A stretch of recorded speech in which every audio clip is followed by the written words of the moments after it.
नमस्कार दोस्तों, एक बार फिर स्वागत है आप सभी का। इस वीडियो में हम देखेंगे निष्ठा FLN प्रशिक्षण के मॉड्यूल 11 शिक्षण अधिगम और मूल्यांकन में सूचना और संचार प्रौद्योगिकी अर्थात ICT का एकीकरण, इसकी मुख्य आकलन प्रश्नोत्तरी। इसके मैं तीनों अटेम्प्ट के समस्त प्रश्नों को इस वीडियो में समाहित कर रहा हूं। मैं समझता हूं आप सभी को इसमें से कम अपने 20 प्रश्न अवश्य ही मिल जाएंगे, जिसके उपरांत आप अपना सर्टिफिकेट प्राप्त कर सकेंगे। तो वीडियो को अंत तक देखें तथा अगर आप चैनल पर नए हैं तो चैनल को सब्सक्राइब कर लें तथा बेल आइकन को प्रेस कर लें। आइए शुरू करते हैं वीडियो।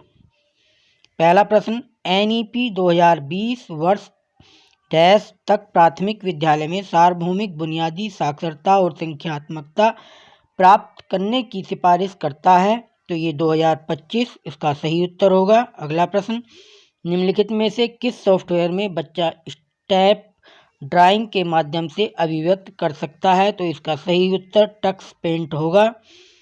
अगला प्रश्न, कक्षा के वातावरण में डैश से तात्पर्य शिक्षकों, प्रौद्योगिकीय व्यक्तियों की उपलब्धता, ICT को संभालने में शिक्षक की योग्यता आदि से है। तो इसका सही उत्तर होगा मानवीय संसाधन। अगला प्रश्न है, किसी शब्द के रिकॉर्ड किए गए उच्चारण की सही उच्चारण से तुलना करने की गतिविधि का अभ्यास कहाँ किया जा सकता है? तो इसका सही उत्तर होगा भाषा प्रयोगशालाएं। अगला प्रश्न है, ICT में तुल्यकालीन के साथ साथ अतुल्यकालीन सीखने के अवसरों की पेशकश करने की क्षमता है जो डैश में सबसे उपयुक्त है। तो इसका सही उत्तर होगा जीवन पर्यंत अधिगम बनाए रखना। अगला प्रश्न है, स्वयं का पूर्ण रूप है? तो इसका सही उत्तर होगा study webs of active learning for young aspiring. अगला प्रश्न है, यदि कोई स्कूल अपने छात्रों के वास्तविक अध्ययन समय को कम किए बिना दोहरी पाली डुअल शिफ्ट प्रणाली अपनाता है तो उसे कहा जाता है? तो इसका सही उत्तर क्षमता वृद्धि कहलाएगा। अगला प्रश्न है, शिक्षण अधिगम में ICT एकीकरण का अर्थ है केवल इंटरनेट और डिजिटल उपकरणों का उपयोग। नंबर 2, प्रौद्योगिकी का सावधानी पूर्वक उपयोग। नंबर 3, आवश्यक उद्देश्यों और अधिगम के परिणामों को प्राप्त करने के साधन के रूप में डिजिटल उपकरणों का उपयोग। और चौथा, शैक्षिक प्रक्रियाओं के लिए प्रौद्योगिकी का निर्बाध उपयोग। तो इसका सही उत्तर दूसरा, तीसरा और चौथा ऑप्शन होंगे। पूर्व प्राथमिक या प्राथमिक स्तर पर निष्पादित सामग्री को मोटे तौर पर ज्ञान के निम्नलिखित आयामों के अंतर्गत वर्गीकृत किया जा सकता है। तो इसका सही उत्तर है तथ्यात्मक, संकल्पनात्मक, प्रक्रियात्मक और मेटाकोग्निशन। अगला प्रश्न है, एजुकेटिव 8 भी एक ऐसा ओपन सोर्स टूल है जो डैश के लिए एक गेम है। तो ये प्राथमिक स्तर के लिए सही उत्तर है। अगला प्रश्न, रचनात्मकता के लिए निम्नलिखित में से किस उपकरण का उपयोग किया जा सकता है? तो इसमें टक्स पेंट का प्रयोग किया जा सकता है। अगला प्रश्न, ECCE अधिगम के अनुभवों में प्रौद्योगिकी के कार्यान्वयन की प्रक्रिया को विभिन्न दृष्टिकोणों से देखा जा सकता है। ये डैश हो सकते हैं समष्टि स्तर, मध्य स्तर और सूक्ष्म स्तर पर। इसका ये दूसरा ऑप्शन सही है। अगला प्रश्न, NEP 2020 के केंद्रीय क्षेत्रों में से एक बुनियादी साक्षरता और संख्यात्मकता FLN है जो हमेशा से डैश का केंद्र था। पूर्व प्राथमिक और प्राथमिक शिक्षा इसका सही उत्तर है। अगला प्रश्न है, MOOC का पूर्ण रूप है? तो इसका सही उत्तर होगा मैसिव ओपन ऑनलाइन कोर्स। अगला प्रश्न, ऑनलाइन पाठ्यक्रम प्रोत्साहित करता है? पहला ऑप्शन निजीकृत अधिगम, दूसरा पॉइंट सेल्फ पेस्ड अधिगम, तीसरा कदाचार, चौथा आजीवन अधिगम। सही विकल्प का चयन करें। तो इसका सही विकल्प होगा पहला, दूसरा और चौथा वाला पॉइंट। अगला प्रश्न है, डैश वास्तविकता वास्तविक दुनिया के वातावरण का एक संवादात्मक अनुभव है जहां वास्तविक दुनिया में स्थित वस्तुओं को कंप्यूटर द्वारा उत्पन्न अवधारणात्मक जानकारी कभी कभी दृश्य, श्रवण, हैप्टिक, सोमेटो सेंसरी और सूंघने संबंधी सहित कई संवेदी तौर तरीकों द्वारा बढ़ाया जाता है। तो इसका सही उत्तर होगा संवर्धित। अगला प्रश्न, डैश विजुअलाइजेशन प्रक्रियाओं का समर्थन नहीं करता है जो कक्षा की स्थिति में आसानी से उपलब्ध नहीं है। तो इसका सही उत्तर है मुद्रित सामग्रियां। अगला प्रश्न, डैश प्रयोगशाला के अनुभवों और भौतिक प्रदर्शन परीक्षण की भौतिक ढांचागत चुनौतियों को हल करने में मदद करता है। तो इसका सही ऑप्शन है आभासी प्रयोगशालाएं। अगला प्रश्न, सूक्ष्म स्तर इंगित करता है क्षेत्रीय।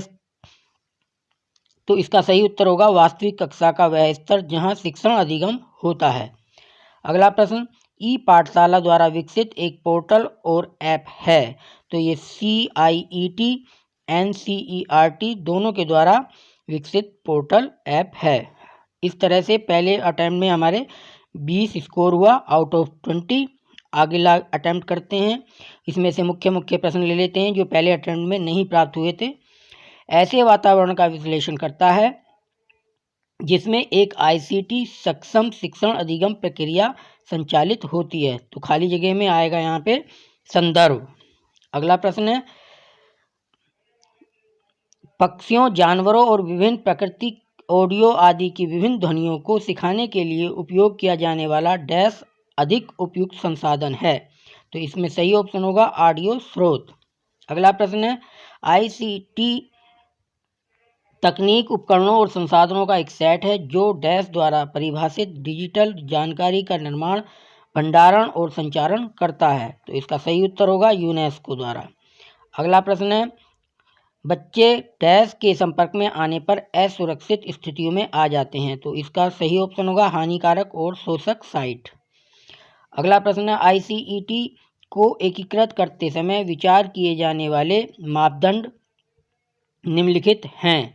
तो इसका सही ऑप्शन होगा सामग्री की प्रकृति, आधारभूत संरचना और मानव संसाधन। अगला प्रश्न है, प्राथमिक स्तर पर डैश का उपयोग शिक्षकों द्वारा भागीदारी को प्रोत्साहित करने और आनंददायक तरीके से अधिगम को बढ़ावा देने के लिए किया जा सकता है। तो इसका सही ऑप्शन होगा डिजिटल गेम। अगला प्रश्न,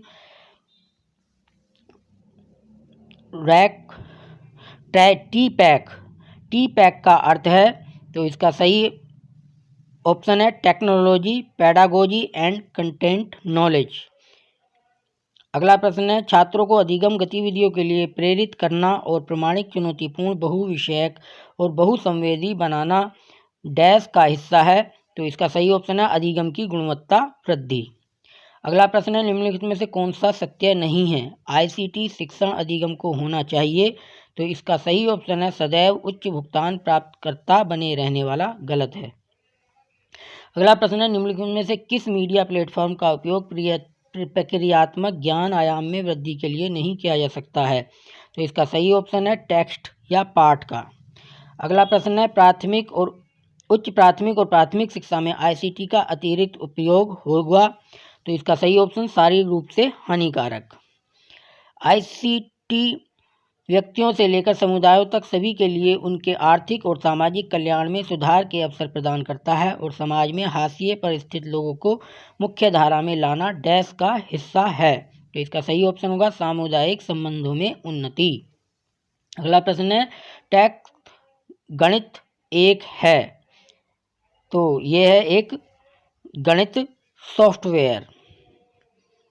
अगला प्रश्न है, देखिए ये हमारे दूसरे अटेम्प्ट में भी 20 मार्क्स आए हैं। इस तरह से हमने जितने भी अटेम्प्ट किए उसके जो नए नए क्वेश्चन आए सभी को इसमें समाहित किया। आप भी इसमें से अपने 20 प्रश्न अवश्य ही चुन लेंगे। वीडियो देखने के लिए धन्यवाद। वीडियो को लाइक, शेयर और चैनल को सब्सक्राइब करना न भूलें। नमस्कार।